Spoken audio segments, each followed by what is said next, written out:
Baik, Assalamualaikum warahmatullahi wabarakatuh.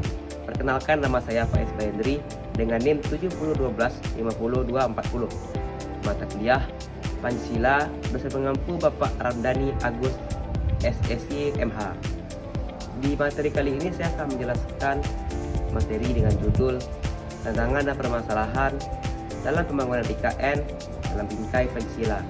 Di materi ini saya akan membahas berbagai masalah yang muncul dalam pembangunan IKN dan bagaimana kita harus menyikapi masalah-masalah tersebut dalam nilai-nilai Pancasila. Langsung saja ke materinya. Yang pertama itu ada pendahuluan. IKN merupakan proyek strategis nasional bertujuan untuk pemerataan pembangunan.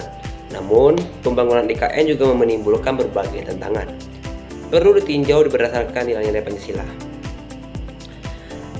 Maksudnya, pembangunan Ibu Kota Nusantara atau IKN merupakan proyek strategis nasional yang bertujuan untuk pemerataan pembangunan dan mengurangi beban Jakarta.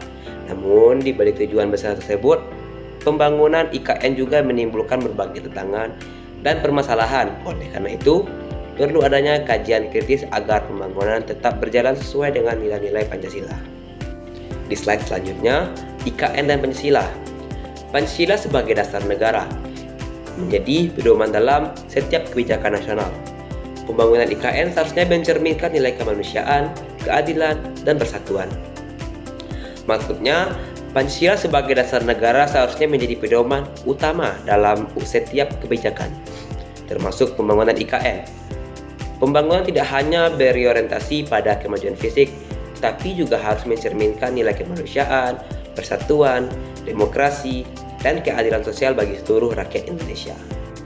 Selanjutnya ada permasalahan lingkungan, deforestasi dan kerusakan ekosistem.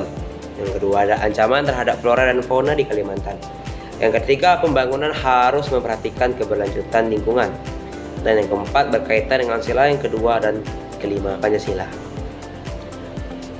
Maksudnya adalah permasalahan pertama adalah dari aspek lingkungan. Pembangunan IKN membutuhkan lahan yang luas dan berpotensi menyebabkan deforestasi serta kerusakan ekosistem. Hal ini dapat mengancam keanekaragaman hayati di Kalimantan. Jika tidak dikelola dengan baik, kondisi ini bertentangan dengan nilai kemanusiaan dan keadilan sosial dalam Pancasila. Selain lingkungan, juga ada dampak sosial masyarakat. Yang pertama, risikonya tergusturnya masyarakat adat, perubahan mata pencaharian, hilangnya ruang hidup dan budaya lokal, bertentangan dengan nilai kemanusiaan dan keadilan sosial.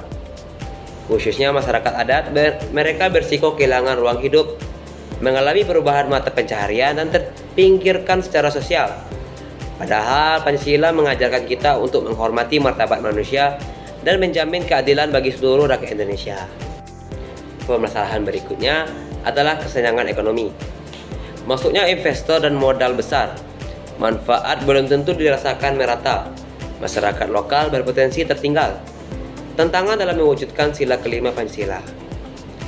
Ini maksudnya investor dan pembangunan berskala besar dikhawatirkan hanya menguntungkan kelompok tertentu. Jika manfaat pembangunan tidak dirasakan secara merata, maka tujuan keadilan sosial dalam sila kelima Pancasila belum sepenuhnya terwujud. Selanjutnya, partisipasi dan aspirasi rakyat. Minimnya keterlibatan masyarakat. Yang kedua, kurangnya transparansi kebijakan. Yang ketiga, musyawarah adalah nilai utama sila keempat.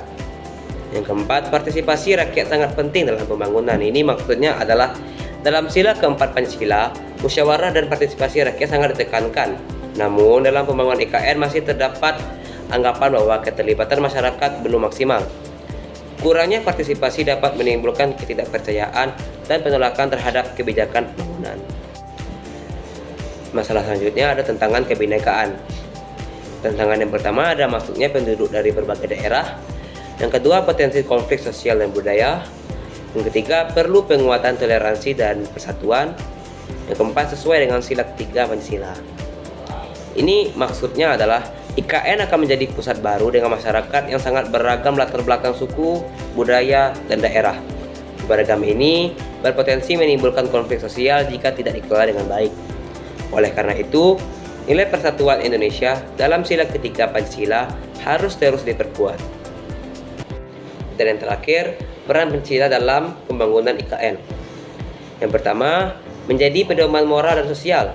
Yang kedua, menjaga keseimbangan pembangunan dan kemanusiaan. Yang ketiga, menghindari ketimpangan dan konflik. Yang keempat, mewujudkan pembangunan yang adil dan berkelanjutan. Maksudnya adalah Pancasila memiliki peran penting sebagai landasan moral dalam pembangunan IKN. Nilai-nilai Pancasila dapat menjadikan pedoman agar pembangunan tetap memperhatikan keseimbangan antara kemajuan, kemanusiaan, dan keadilan sosial. Dengan demikian, berbagai permasalahan yang ada dapat diminimalisir. Baik, berdasarkan pembahasan tersebut dapat disimpulkan bahwa pembangunan IKN memang memiliki peluang yang besar, tapi juga memiliki berbagai tantangan dan masalah. Oleh karena itu, pembangunan IKN harus dilandaskan dengan nilai-nilai Pancasila agar bermanfaat bagi seluruh rakyat Indonesia.